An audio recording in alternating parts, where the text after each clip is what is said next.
ఇంతకుముందు కరోనా వైరస్‌తో దాదాపు సంవత్సరం పాటుగా ప్రపంచాన్ని అతలాకుతలం చేసేసింది ఈ చైనా వైరస్ కరోనా. ఇంకా వాడి దగ్గర 1500 వైరస్‌లున్నాయి. రోజుకొక వైరస్ చొప్పున విడుదల చేస్తున్నాడు. ఇప్పటికే మరొక 3 వైరస్‌లయితే చైనా నుంచి బయటపడ్డాయి. అందులో ముఖ్యంగా హెచ్ఎంపీవీ అనే ఒక వైరస్ అయితే బయటకొస్తుంది. ఈ వైరస్ వల్ల భారత్‌లో కూడా కొన్ని కేసులైతే నమోదయ్యాయి. ముఖ్యంగా బెంగుళూరులో 8 నెలల వయసు ఉన్నటువంటి ఇద్దరు చిన్నారులకైతే ఈ వైరస్ వచ్చినట్లుగా బెంగుళూరు వైద్యులైతే తెలిపారు.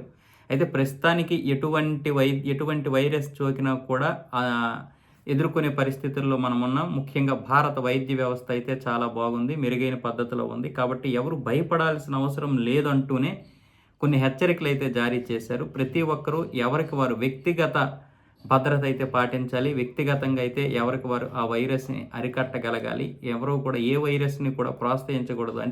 అంటే పర్వాలేదులే దీని గురించి మనకు పెద్దగా ప్రమాదం లేదు అనుకున్నప్పుడు మనం కొన్ని వాటిని నిర్లక్ష్యం చేస్తాం. అవి మళ్ళీ ఆ తర్వాత అందరికీ వచ్చాయంటే మాత్రం చాలా ప్రమాదకరమైనటువంటి పరిస్థితి.